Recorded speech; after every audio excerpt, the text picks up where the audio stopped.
शुक्रवार संतोषी माता की व्रत कथा। एक बुढ़िया माई थी जिसके 7 बेटे थे। उनमें से 6 कमाते थे, एक निकम्मा था। वह बुढ़िया माई उन 6 बेटों की अच्छी रसोइयाँ बनाती थी, प्रेम से खिलाती थी। 7वें बच्चे को बच्चा जूठा खिलाती थी, परंतु वह भोला था, मन में विचार नहीं करता था। एक दिन अपनी पत्नी से बोलता है, देखो मेरी माता का मुझ पर कितना प्रेम है। वह बोली, क्यों नहीं, सबका जूठा तो तुमको खिलाती है, फिर भी तुम ऐसा कहते हो, चाहो तो तुम उसी समय देख सकते हो। एक दिन बहुत बड़ा त्योहार आता है। बुढ़िया ने 7 प्रकार के भोजन चूरमे के लड्डू बनाए और 7वां पुत्र परीक्षा लेने के लिए और वह सिर यह जांचने के लिए सिर दर्द का बहाना कर पतला कपड़ा ओढ़कर रसोई में सो जाता है। माँ ने उनको बहुत अच्छी अच्छी 7 प्रकार की रसोइयाँ बनाई। 6 बेटों को भोजन के लिए जिमाती है। माँ ने उनके लिए बहुत अच्छे अच्छे आसन बिछाए, 7 प्रकार की रसोइयाँ परोसी, 7 प्रकार के भोजन चूरमे के लड्डू परोसे, उन्हें प्रेम से खिलाती रही। जब वे 6 उठ गए तो माँ ने उनकी थाली में से जूठा इकट्ठा करके एक लड्डू बनाती है। फिर 7वें लड़के से बोलती है, अरे रोटी खा ले बेटा। यह बोला, माँ मैं भोजन नहीं करूँगा, मैं परदेश जा रहा हूँ। माँ ने कहा, कल जाना सो आज ही चला जा। वह घर से निकल जाता है। उसी समय अपनी पत्नी की याद आती है। वह गौशाले में कंडे थाप रही थी। वह बोलता है, हम विदेश को जा रहे हैं, आए कुछ काल, तुम रहियो संतोष से धर्म अपना पाल। इस पर उसकी पत्नी बोलती है, जाओ पिया आनंद से, हमारी सोच हटाए राम भरोसे हम रहे, ईश्वर तुम्हें सहाय। देहु निशानी आपनी, देख दरु में धीर, शुद्धि हमारी ना विसाइयो, रखियो मन गंभीर। इस पर लड़का बोलता है, मेरे पास तो कुछ नहीं है, अंगूठी है सो ले लो, अपनी कुछ निशानी मुझे दे दो। यह वह बोली, मेरे पास क्या है, ये गोबर भरा हाथ। यह करके उसके पेट के गोबर की थाप मार देती है। वह लड़का चल देता है। ऐसा कहते इसी कारण से विवाह से पति पत्नी की पीठ पर हाथ का छापा मारा जाता है। चलते समय वह दूर देश में पहुंचता है। एक व्यापारी की दुकान पर जाकर बोलता है, भाई मुझे नौकरी पर रख लो। व्यापारी को जरूरत थी, कहा कि काम देखकर तनख्वाह मिलेगी, तुम रह जाओ। सुबह 7 बजे से रात्रि 10 बजे तक काम करने लगा। थोड़े दिनों में वह सारा काम लेन देन हिसाब किताब करने लगता है। साहूकार के 7-8 नौकर और भी थे। वे सब देखकर अचंभित हो जाते हैं। सेठ ने 2 महीने में उसे मुनाफे का साझेदार बना दिया। 12 वर्ष में नामी सेठ बन गया। उसका मालिक उस पर सारा कारोबार छोड़कर बाहर चला जाता है। उधर उसकी पत्नी पर क्या बीतती है सुनो। उसे जेठ जेठानी ताने देते हैं, कष्ट देते हैं। वे उसे लकड़ी लेने जंगल में भेजते हैं, भूसे की रोटी देते हैं, फूटे नारे के नले में पानी देते हैं। वह बड़े कष्ट से जीवन बिता रही थी। एक दिन वह लकड़ी लेने जा रही थी। रास्ते में कई औरतें संतोषी माता का व्रत करती दिखाई देती हैं, तो वह पूछने लगती, बहनों तुम किस देवता का व्रत करती हो, इसके करने से क्या फल होता है। तो एक स्त्री बोली, है संतोषी माता का व्रत है, इसके करने से मनवांछित फल प्राप्त होता है, इससे मन की चिंताएं दूर होती हैं, राज के मुकदमे कलह क्लेश नष्ट होते, संतान सुख, धन संपदा आती है, शांति, मन प्रसन्न रहता है, पति बाहर गया तो शीघ्र आ जाता है। इस व्रत करने की विधि क्या है ये भी बताओ। तो उसने रास्ते में सारी लकड़ियां बेचकर गुड़ चना तो वह बोली कि व्रत की विधि बताओ। तो उसने कहा, 1.25 रुपये से 1.25 तक अपनी सहूलियत के अनुसार गुड़ चना प्रसाद ले और व्रत की तैयारी करे। तो उसने रास्ते में सारी लकड़ियां बेचकर गुड़ चना ले आती है। उसने व्रत करने की तैयारी की और उसके सामने एक मंदिर देखा तो पूछने लगती है, मंदिर किसका है। कहने लगते हैं, सब संतोषी माता का मंदिर है।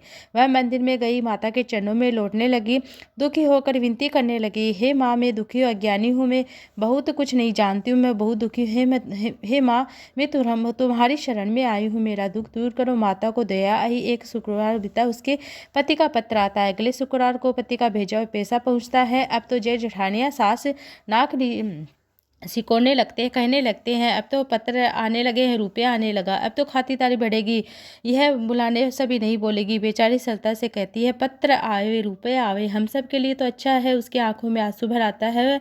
मंदिर में चली जाती, माता के चरणों में गिर रोने लगती है, हे माँ मैंने तुमसे पैसे नहीं मांगा, मुझे पैसे से क्या काम, मुझे तो अपने सुहाग से काम है, मैं तो अपने स्वामी के दर्शन सेवा मांगती हूँ। तब माता ने प्रसन्न होकर जा कहा, जा बेटी तेरा स्वामी आएगा। वह बड़ी प्रसन्नता से घर जाकर काम करने लगती हैं। उधर संतोषी माँ ने विचार किया कि इस भोली पुत्री से मैंने कह तो दिया तेरा पति आएगा, परंतु वह स्वप्न में भी उसे याद नहीं करता। उसे याद दिलाने मुझे जाना पड़ेगा। साहूकार के सपने में माँ प्रकट होकर कहने लगती हैं, साहूकार के बेटे सोता है जागता है, वह कथा माता सोता भी नहीं जागता भी नहीं, बीच में हूँ, कहीं क्या आ गया है। माँ ने कहा, तेरे घर बार है कि नहीं? वो बोला, मेरे घर बार माँ बाप सब कुछ है, किस बात की पत्नी सब कुछ है, किस बात की कमी है। तो माँ कहने लगती है, तेरी बहू बहुत कष्ट उठा रही है, तेरे माँ बाप तेरे भाई भौजाई उसे बहुत दुख दे रहे हैं, तेरे लिए तरस रही है, तू उसकी सुधि ले। वह बोलता है, मालूम पर जाऊं कैसे, दूर देश की बात, कहीं लेन देन का कोई हिसाब नहीं नजर आता है। माँ ने कहा, मेरी बात मान, सवेरे नहा धोकर संतोषी माता का नाम ले, घी का दीप लगाकर दंडवत करके दुकान पर जा बैठा। देखते देखते तेरा सारा लेन देन चूक जाएगा, जमा कमाल बिक जाएगा, सांझ होते होते धन का ढेर लग जाएगा। अब वह मन में विचार करके अपने सपन की बात मित्र बंधु को बताता है। सब उसकी बात पर हंसी उड़ाते हैं। एक बूढ़ा बोलता है, देख भाई, मेरी बात मान, जैसा माता ने कहा वैसा करने में तेरा क्या जाता है। अब नहा धोकर माता को दंडवत कर घी का दीप लगाकर दुकान पर जा बैठता है। थोड़ी देर में सारा लेन देन हिसाब किताब होता है, सारा माल बिक जाता है, धन का ढेर लग जाता है। वह प्रसन्न हो जाता है, घर के लिए गहने और सामान खरीदने लगता है। वह जल्दी घर वहाँ से रवाना हो जाता है घर के लिए। उधर बेचारी उसकी पत्नी रोज लकड़ियाँ लेने जंगल में जाती हैं। लौटते समय माता के मंदिर में विश्राम करती हैं। वह तो रोज रुकने का स्थान ठहरा। दूर से दूर उड़ती देखकर माता से पूछते हैं, माता ये धूल कैसी उड़ रही है? माँ कहती है, तेरा पति आ रहा, अब तू ऐसा कर, लकड़ियों के 3 बोझ बना, एक नदी के किनारे रखना, एक मेरे मंदिर में रखना, तीसरा तेरे सिर पर रखना। तेरे पति को लकड़ी का गट्ठा देकर मोह पैदा होगा, यहीं रुकेगा, नाश्ता पानी खाकर माँ से मिलने जाएगा। इस बीच तू लकड़ी का गट्ठा लेकर जाना, भुस्सी की ऐसे बोलना, लकड़ी का गट्ठा आंगन में डालकर बोलना कि 3 आवाजें लगाना, सासू जी लकड़ी का गट्ठा लो, भुस्सी की रोटी दो, नारे खोपड़े में पानी दो, आज कौन मेहमान आया है। इसे माँ के चरण छुए और कहने लगे, कहे अनुसार सारा कार्य किया। वह तीसरा गट्ठर लेकर, इतने में ये तीनों लकड़ी गट्ठर ले आती है। एक नदी किनारे रखती है, दूसरा मंदिर में, तीसरा अपने सिर पर। इतने में मुसाफिर आ पहुंचता है। उसकी इच्छा होती है यहाँ निवास करे, खाना पानी बनाकर माँ से मिलने जाते हैं। इस बीच वह खाना पानी बनाकर माँ से मिलने जाता है। उसी समय उसकी बहू लकड़ी का गट्ठा ले आती है और आंगन में डालकर जोर से 3 आवाज़ें देती हैं, लो सासू जी लकड़ी का गट्ठा लो, भुस्से की रोटी दो, नाड़े खोपड़े में पानी दो, आज कौन मेहमान आया। ये सुनकर सास अपने दिए कष्टों भुलाने हेतु कहती है, बहू ऐसा क्यों कहती है, आ बैठ, मीठे भात खा, गहने कपड़े पहन, तेरा पति तो आया है, तेरा मालिक ही तो आया है। तब वह पति बाहर आता है, अंगूठी देकर व्याकुल हो जाता है। माँ से पूछता है, कौन है? माँ कहती है, तेरी बहू है, आज 12 वर्ष हो गए हैं, जब से तू गया है तब से सारे गाँव में जानवर की भटकती फिरते, काम काज घर का कुछ करती नहीं है, तुझे देख कर नखरे कर रही है, बोल रही है कि मुझे नारे खोपड़े पानी दो, रूखी सूखी रोटी दो। वह बोला, ठीक है माना, माँ मैंने इसे भी देखा, तुझे भी देखा है, मुझे दूसरे घर की चाबी दो, मैं उसमें रहूंगा। माँ ने कहा, ठीक है, जैसी तेरी मर्जी। उसने चाबी का गुच्छा पटक दिया। उसने अपना सारा सामान निकाल कर तीसरी मंजिल के ऊपरी कमरे में जमा दिया। एक दिन में वह राजा के महल से जा ठाट बाट बन जाते हैं। इतने में अगला शुक्रवार आता है। बहू ने अपनी पति से कहा, मुझे संतोषी माता का उद्यापन करना है। वह बोला, बहुत अच्छा, खुशी से कर ले। जल्द ही उद्यापन की तैयारी करने लगती है। उसने सेठ के लड़कों को जीमने के लिए कहा। उसने जेठानियों के लड़कों भोजन के लिए कहने गई। जेठानियों ने एक दो बातें सुनाई और बच्चों को सिखा दिया, तुम लोग खटाई मांगना जिससे उसका उद्यापन ना हो। लड़के जीमने गए, पेट भरकर भोजन खाया। बात याद आते कहने लगते हैं, हम कुछ खटाई खाने को दो, जी बिगड़ता है हमें, खटाई खाने को दो, खीर खाना हमें अच्छा नहीं लगता है। तो बहू बोली, खटाई खाने को तो नहीं मिलेगी, संतोषी माता का प्रसाद है। लड़के बोले, पैसे लाओ पैसे लाओ। बहू बोली, जो जानती नहीं थी उन्होंने पैसे दे दिए। तुरंत लड़के इमली खाने लगे। बहू पर माता ने कोप किया।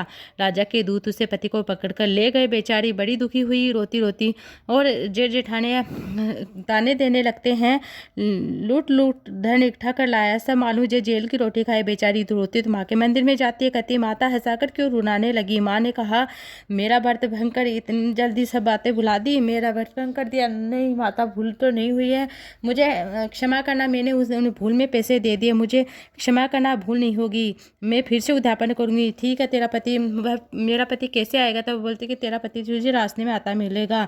पति रास्ते में आता मिला तो वह उतना धन जो कमाया था राजा ने टैक्स मांगे, सो भरने गया। अच्छा हुआ घर चलो। फिर शुक्रवार आता है तो कहती हैं, कि मुझे माता को उद्यापन करना है। पति बोला अच्छे खुशी से करो। जेठानी बच्चों भोजन करने जाती। जेठानी ने 1-2 बातें सुनाई, बच्चों को सिखा दिया तुम लोग पहले ही खटाई मांगना जिससे उसका उद्यापन न हो। खाना खाने से पहले लड़के कहते हैं हमें कुछ खटाई खाने को दो, खीर खाना में अच्छा लगता है, जी बिगड़ता है। तो बहू बोलती खटाई खाने को नहीं मिलेगी, खाना है तो खाओ। लड़कों को बुलाकर भोजन, अन्य ब्राह्मणों को लड़कों को बुलाकर भोजन कराती हैं और भोजन कराती है, उन्हें दक्षिणा की जगह एक फल देती है। इस तरह से उद्यापन करती है। 9वें महीने से चंद्रमा के समान पुत्र होता है। पुत्र को लेकर प्रतिदिन माता के मंदिर में जाती है। एक दिन माता ने सोचा रोज मेरे मंदिर में आती है, आज क्यों नहीं मैं इसके घर चलूँ, इसका आसरा देखूँ। तो सही माँ ने एक भयानक रूप बनाया। गुड़ सने सनाव मुख, सूंड के समान होठ, उस पर मक्खियाँ भिन भिना रही थी। देरी पे रह सकती उसकी साथ चला। देखो रे कोई डाके चिड़ुए चली आ रही, देखो लड़कों इसे भगाओ नहीं तो किसी को खा जाएगी। बहू रोशनदान से देख रही थी। प्रसन्नता से पगली होकर कहती आज मेरी माता मेरे घर आई है। यह कहकर बच्चे को दूध पिलाने से हटाती है। इतने में सास का क्रोध फूट पड़ता है। कहती है बच्चे को कितना उतावली से हटा देती हैं। तब वह कहती है माँ जी मैं जिनका व्रत करती हूँ वही संतोषी माता। घर के सारे जड़ से किवाड़ खुल जाते हैं, माता के चरणों में सारे गिर जाते हैं। कहते हैं हे माता हम अज्ञानी और हम आपके व्रत की विधि कुछ नहीं जाते हैं। हमारा व्रत हे माता हमने आपका व्रत भंग किया, हमारा अपराध क्षमा करो। जैसा भाव को फल दिया वैसा सबको देना। जो कथा को सुनता है, सुनाता है, दूसरों को सुनाता है, सबकी मनोकामनाएं पूर्ण करना। प्रेम से बोली संतोषी माता की जय हो। संतोषी माता की जय हो। जय संतोषी माता मैया जय संतोषी माता, अपने सेवक जन की सुख संपत्ति दाता। ओम जय संतोषी माता, सुंदर चीर सुनहरी माँ धारण कीनो, मैया माँ धारण किन्हो। हीरा पन्ना दम के तन सिंगार लिनो। ओम जय संतोषी माता, गेरू लाल छटा छवि बदन कमल सोहे, मैया बदन कमल सोहे। मंदेह सत करुणामयी त्रिभुवन जन मोहे। ओम जय संतोषी माता, श्रवण सिंहासन बैठी चवर डुरे प्यारे, मैया चवर डुरे प्यारे। धूप दीप मधुमेवा भोज धरे न्यारे। ओम जय संतोषी माता, गुरु अरुचना परम प्रियता में संतोष कियो, मैयता में संतोष कियो। संतोषी कहलाई भक्तन विभव दियो। ओम जय संतोषी माता, शुक्रवार प्रिय मानत आज दिवस सोही, मैया आज दिवस सोही। भक्ति मंडली छाई कथा सुनत मोही। ओम जय संतोषी माता, मंदिर जगमग ज्योति मंगल ध्वनि छाई, मैया मंगल ध्वनि छाई।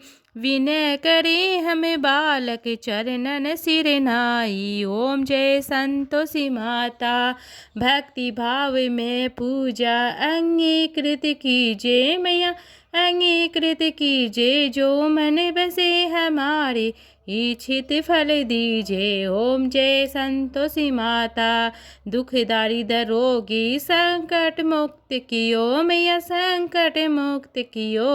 भाव धन धान घरे भर सुख सौभाग्य दिए। ओम जय संतोषी माता, ध्यान धरो जो तेरा मन वांछित फल पायो, मैया मन वांछित फल पायो। पूजा कथा श्रवण कर घर आनंद आयो।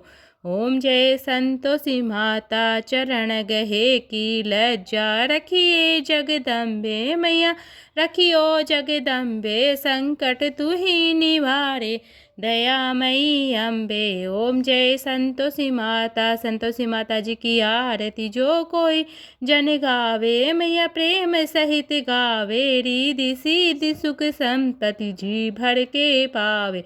ओम जय संतोषी माता, अपने सेवक जन की सुख संपत्ति दाता, मैया सुख संपत्ति दाता। ओम जय संतोषी माता, प्रेम से बोली संतोषी माता की जय हो।